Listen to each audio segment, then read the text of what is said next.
Tai ką iš tikrųjų reiškia pereiti iš savo senosios versijos į naują? Ką reiškia susikurti naują versiją?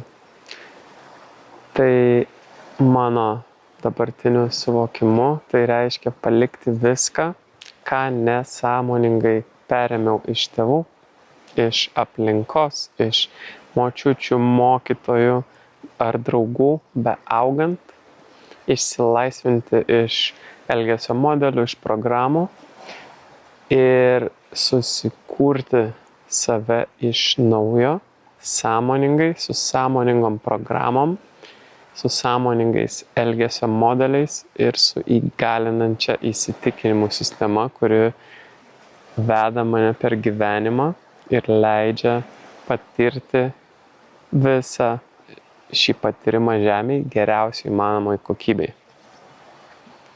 Tai jeigu jauti kvietimą eiti į šį gilų transformacinį procesą, tai yra kvietimas tau